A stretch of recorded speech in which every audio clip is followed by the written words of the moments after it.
আসসালামু আলাইকুম সুপ্রিয় দর্শক, সবার কি অবস্থা? হাজির হয়ে গেলাম দীপ্ত টিভি নিবেদিত দেনা পাওনা নাটকের 286তম পর্বে কি সব ঘটতে চলেছে তার অগ্রিম আপডেট নিয়ে।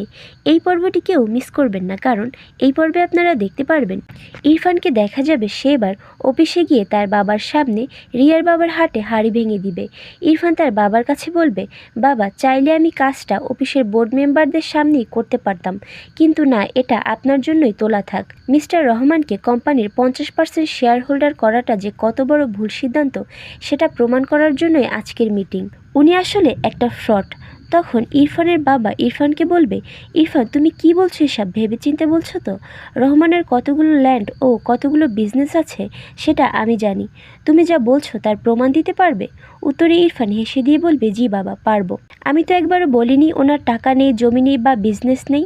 ওনার সবই আছে, শুধু রহমান গ্রুপ অফ কোম্পানি বলে কিছুই নেই। তা না হলে রহমান গ্রুপ অফ কোম্পানির একটা অফিসও চালু নেই কেন বাবা?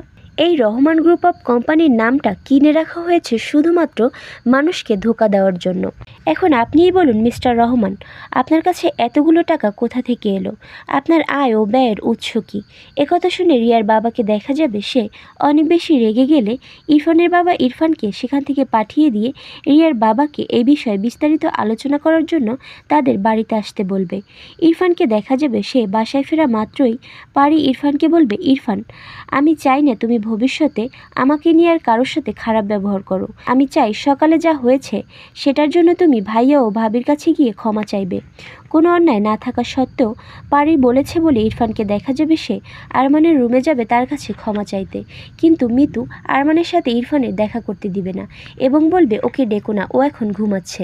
তখন ইরফান তার কথা বিশ্বাস না করে আরমানকে ডাকতে গেলে মিতু বলে উঠবে, কি ব্যাপার, আমার কথা কি তুমি বুঝতে পারছো না ইরফান? ওকে ডাকা যাবে না।